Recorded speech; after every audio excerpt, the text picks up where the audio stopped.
పార్టీల వైపు చూస్తున్నటువంటి పరిస్థితుల్లో ప్రస్తుతం వీరి భేటీకి చాలా ప్రాధాన్యత కూడా సంతరించుకున్నటువంటి పరిస్థితి. పట్టాభి గారు, ఏంటి అసలు ఇవాళ జరుగుతున్నటువంటి భేటీ? ఇంకొక వైపు ఆడ కండిషన్స్ ఉన్నాయి, ఇంకొక వైపు ఇక్కడ సర్దుబాటుతో ముందుకెళ్లేటువంటి పరిణామాల్లో ఇవాళ భేటీ కూడా జరుగుతోంది. ఈ భేటీలో ప్రధానంగా ఇప్పటికే మా ఏపీ బ్యూరో చీఫ్ రామారావు గారు చెప్పారు, ప్రధానంగా 3 అంశాలపైన కూడా దృష్టి పెట్టారని చెప్పి. సో ఈ భేటీకి ఉన్నటువంటి ప్రాధాన్యత, పార్టీకి సంబంధించినటువంటి అధికార ప్రతినిధిగా మీరు ఏం చెప్తారు? శ్రీహరి గారు, చంద్రబాబు నాయుడు గారు, పవన్ కళ్యాణ్ గారు గత నెల 2 నెలలుగా అనేక సందర్భాల్లో అనేక విషయాలపైన చర్చించుకోవడం కోసం కలుస్తూ ఉన్నారు. అంటే ఇంకా సమయం కూడా దగ్గర పడుతుంది. మొన్ననే ఇద్దరు కలిసి కేంద్ర ఎన్నికల కమిషనర్ గారు కూడా కలవటం జరిగింది విజయవాడ వచ్చినప్పుడు. అనేక అంశాల మీద నిర్ణయాలు తీసుకుని ముందుకు వెళ్లాల్సినటువంటి పరిస్థితి. ఒక పక్కన చంద్రబాబు నాయుడు గారు రా కదలి రా పేరుతో మరి రాష్ట్రంలో ఉన్నటువంటి ప్రతి పార్లమెంట్ కాన్స్టిట్యున్సీలో కూడా బహిరంగ సభలు ఏర్పాటు చేస్తూ అనేక విషయాల మీద ప్రజల్ని చైతన్యవంతులు చేస్తూ ఆయన ముందుకు సాగుతున్నారు. రెండో పక్కన నారా లోకేష్ గారు అంటే నిన్నటి వరకు, ఈ రోజు వరకు మంగళగిరి కాన్స్టిట్యున్సీలో ఆయన విస్తృతంగా పర్యటించడం, రేపు పండగ వెళ్ళిన తర్వాత రాష్ట్ర వ్యాప్తంగా కూడా ఆయన పర్యటనలు ఆయన సిద్ధం చేసుకుంటూ ఉన్నారు. భువనేశ్వర్ గారు అనేక ప్రాంతాల్లో ఆవిడ పర్యటిస్తున్నారు.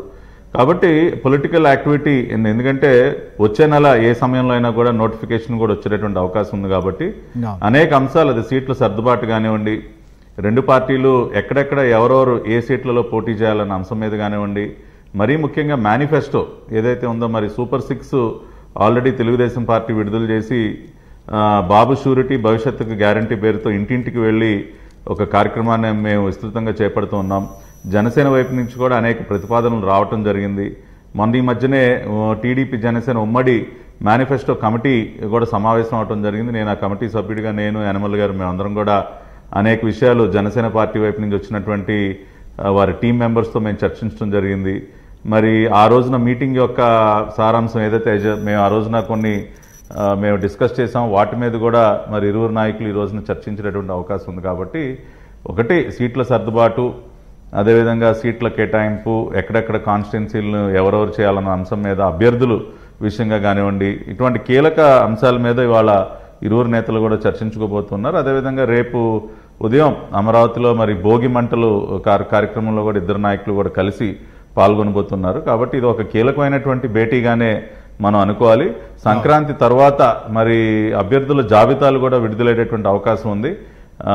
ఒక 2-3 దఫాలుగా అభ్యర్థుల్ని ఫైనలైజ్ చేసి రెండు పార్టీలు ఆ జాబితాలు కూడా విడుదల చేసే అవకాశం ఉంటుంది. కాబట్టి ఇది ఒక కీలకమైనటువంటి మీటింగ్ గానే మనం పరిగణించాల్సినటువంటి అవసరం ఉంది శ్రీహరి గారు. అవును, ఎందుకంటే చాలా మంది నాయకులు ఈ కండిషన్స్ తట్టుకోలేక కావచ్చు, లేదా క్షేత్రస్థాయిలో ఉన్నటువంటి పరిణామాల నేపథ్యంలో పార్టీలో చేరేందుకు కూడా రావడం, ఇవన్నీ కూడా మనం చూస్తున్నటువంటి నేపథ్యం. కాబట్టి అంటే ఇక్కడ శ్రీహరి గారు ఒక విషయం అండి, ఇప్పుడు ఇందాక నుంచి మనం మాట్లాడుకుంటున్నటువంటి అంశం ఏదైతే ఉందో, అంటే ఈ తిట్ల పురాణాలు ఇవన్నీ, ఇప్పుడు ఈ రోజున ఒక లైవ్ ఎగ్జాంపుల్, ఉదయం షర్మిల గారు చంద్రబాబు నాయుడు గారి నివాసానికి వచ్చారండి. వచ్చినటువంటి సందర్భంలో ఎంతో సహృద్భావ వాతావరణంలో చంద్రబాబు నాయుడు గారు ఆవిడని రిసీవ్ చేసుకుని ఆవిడతో కూర్చుని చాలాసేపు వైఎస్ రాజశేఖర రెడ్డి గారితో ఆయనకు ఉన్నటువంటి స్నేహం, అంటే ఇద్దరు నేతలు మరి గతంలో కాంగ్రెస్లో పనిచేసినప్పుడు ఇద్దరు మంచి స్నేహితులుగా పేరు పొందారు. దాదాపు 4-5 సంవత్సరాల పాటు కలిసి ప్రయాణం చేశారు. ఆ తర్వాత చంద్రబాబు నాయుడు గారు టీడీపీలో ఉన్న, వైఎస్ రాజశేఖర రెడ్డి గారు కాంగ్రెస్ పార్టీలో ఉన్న, అంటే కొన్ని అంశాల మీద ఇద్దరు కూడా పోరాడారు. కానీ వ్యక్తిగతంగా ఎప్పుడు కూడా ఒకరిపైన ఒకరు దూషణల పర్వం మనం ఎప్పుడు కూడా చూడలేదు. అంటే ఒక ఇష్యూస్ బేస్డ్గా ఉండేది, ఇష్యూ బేస్డ్గానే ఫైట్ చేయటం అనేది ఉండేది. కాబట్టి ఆ సంస్కృతి వాళ్ళ లేకుండా పోయింది. ఇవాళ షర్మిల గారు బయటకు వచ్చి ఆవిడే స్వయంగా చెప్పారు, చాలా మంచి అట్మాస్ఫియర్ లో జరిగింది. ఎందుకంటే అటువంటి వాతావరణం ఉండాలండి. ఇప్పుడు రాజకీయాలలో ప్రత్యర్థులు ఉండొచ్చు కానీ శత్రువులు ఉండకూడదండి. శత్రుత్వాలు ఎనిమీస్. అవును, ఎవరికి ఏది శాశ్వతం కాదు, ఎవరికి ఏ స్థానం. ఆ సంస్కృతి, అవును, ఆ సంస్కృతి అవసరం ఇవాళ. ఇప్పుడు నేషనల్ లెవెల్లో కానీ స్టేట్ లెవెల్లో కానీ that kind of an atmosphere is required.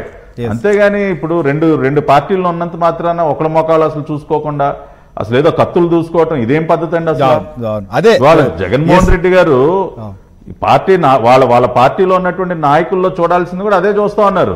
ఇప్పుడు కానీ ఉదాహరణకి అలాంటి ఇప్పుడు పరిస్థితి విజయవాడ ఉంటే ఉందండి. విజయవాడ ఈ రకమైనటువంటి పార్టీ కండిషన్స్ ఉండవు కదా సార్. ఈ రకమైనటువంటి మీరు అన్నారు చూడండి, మంత్రుల జాబితా కావచ్చు. అదే ఇప్పుడు ఇంకో ఎగ్జాంపుల్ కూడా నేను చెప్పి ముగిస్తాను. మొన్న మధ్య జరిగినటువంటి ఎగ్జాంపుల్, ఇప్పుడు మా పార్టీ ఎంపీ కేసినేని నాని, ఆయన వైఎస్ఆర్ కాంగ్రెస్ పార్టీలో వెళ్ళాడు. ఆయన ఇప్పుడు ఆయన పైన అంటే ఆయన విషయంగా పార్టీ కొంత కఠినంగా ఉండటానికి గల ముఖ్య కారణం ఏంటంటే, తిరువూరు నియోజకవర్గంలో సభ జరుగుతున్నటువంటి తరుణంలో ఒక దళిత నాయకుడిని, సేవల దత్తు అనేటటువంటి ఒక దళిత నాయకుడిని మా పార్టీ ఇన్ఛార్జిని పట్టుకుని, నువ్వు ఒక పూజకి పనికిరాని పువ్వురా, నువ్వు యూజ్లెస్ ఫెలో అని మీడియా ముందు ఒక దళిత నాయకుడిని తిడితే పార్టీ ఉపేక్షిస్తుందండి? ఒక దళితుడిని అంత ఘోరంగా, అంత అవమానకర రీతిలో, అంత అసభ్యంగా దూషిస్తే పార్టీ చూస్తూ కూర్చుంటుందా? చంద్రబాబు నాయుడు గారు ఆగ్రహం వ్యక్తం చేశారు కఠినంగా. చూస్తూ కూర్చోలేదు, అక్కడ ఆయన కండువా కప్పుకోకపోయినా మీరు చూస్తూ కూర్చోలా, అక్కడ ఆయన కండువా కప్పుకోకపోయినా కానీ జగన్మోహన్ రెడ్డి గారికి ముద్దొచ్చేసాడు ఈయన. ఈ రకంగా కాదండి. ఇక్కడ మీరు పాయింట్ గమనించాల్సింది ఏంటంటే శ్రీహరి గారు, ఒక దళితుడిని అంత అసభ్యంగా తిట్టినటువంటి ఒక వ్యక్తి, కేసినేని నాని, ఆ వ్యక్తి జగన్ రెడ్డి గారికి ముద్దొచ్చాడు. ఇక్కడ కూడా అదే క్రైటీరియా, ఆయనకి ఇష్టమైన క్రైటీరియా. అబ్బా ఎంత బాగా తిట్టావయా ఒక దళిత నాయకుడిని, భలే తిట్టావయా నువ్వు, వచ్చే తొందరగా వచ్చే తాడేపల్లి ప్యాలెస్కి వచ్చే, నాకు నీలాంటోళ్లే కావాలి. ఇక్కడ నేను చేసే పని కూడా అదే కదా. దళితుల్ని చిత్తగొడతా ఉంటాను, దళితుల్ని చంపి పార్సిల్ చేస్తా ఉంటాను. దళితులంటే అసలు నాకు లెక్కే లేదు. నువ్వు కూడా అసలు నా వేవ్ లెంత్కి సరిపోయావా, నువ్వు భలే తిట్టావా దళిత నాయకుడిని, వచ్చాయని చెప్పి కండువా కప్పాడు. కాబట్టి ఈ రకంగా ఇటువంటి వేవ్ లెంత్లు మ్యాచ్ అయ్యేటువంటి వ్యక్తులందరూ ఆయన ఏరుకోరు తెచ్చుకుంటాడు. సరే చూద్దాం.